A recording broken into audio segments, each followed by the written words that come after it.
Bonjour à toutes et à tous, bienvenue dans ce nouvel Aquati. Aujourd'hui je vais répondre à la question de Jérémy. Il y a quelque chose qui me fait pas mal hésiter avant de me lancer dans l'aquariophilie, c'est l'impact écologique.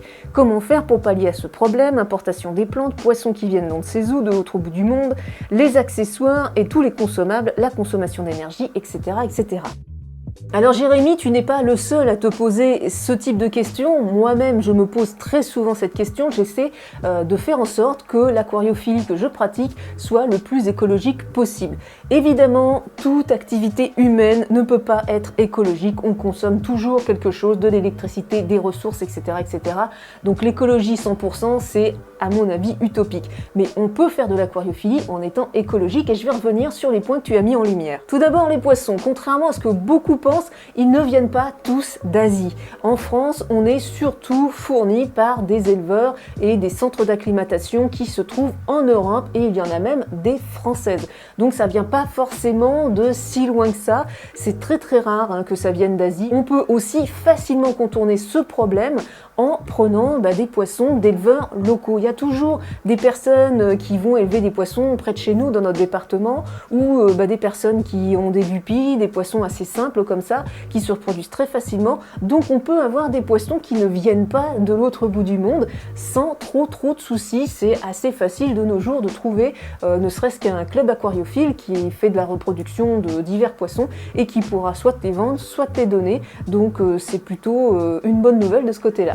Pour les plantes, c'est pareil. Tu peux trouver assez facilement des personnes qui font des boutures, donc qui font l'entretien de leur aquarium, qui coupent leurs plantes et qui vont vendre ou donner des boutures, pareil dans les clubs aquariophiles ou sur les petites annonces gratuites. En ce qui concerne la consommation d'énergie, la consommation électrique, tu peux te tourner vers un aquarium low-tech ou un aquarium no-tech, carrément. Donc dans le no-tech, tu n'auras rien du tout qui consomme de l'électricité, pas d'éclairage, pas de filtre, pas de pompe à air, etc. Aucun accessoire électrique.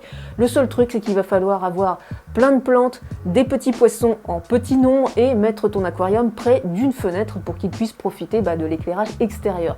En low-tech, même principe, sauf que là, tu vas utiliser le plus souvent quand même un éclairage. Donc avec les éclairages LED, maintenant, on consomme quand même beaucoup moins qu'avant et on peut aussi avoir des choses très intéressantes en low-tech.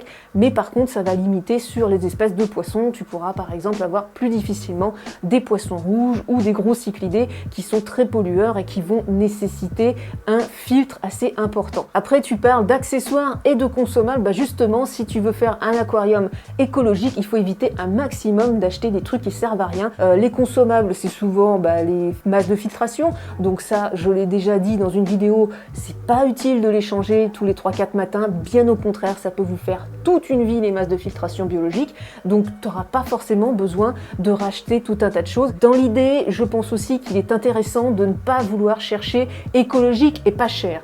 Préférez plutôt prendre quelque chose de cher, justement, si vous voulez vraiment utiliser un filtre, par exemple. Mettez le paquet. Achetez un bon gros filtre, quelque chose de qualité. À titre personnel, c'est plutôt la gestion de l'eau que j'essaie d'optimiser un maximum en utilisant de l'eau de pluie par exemple, ce qui me fait moins utiliser mon osmoseur et ce qui me fait moins utiliser d'eau potable qui est de plus en plus rare malheureusement sur la planète. Donc voilà, je pense qu'avec un peu de réflexion, un peu de discernement, on peut avoir un aquarium sans se dire je suis pas écologique parce que j'ai un aquarium. L'aquariophilie, ça reste quand même naturel, des plantes, des roches, des racines, des animaux. Donc il n'y a pas de raison non plus de se jeter la pierre tout seul en se disant je suis pas écolo parce que j'ai un aquarium.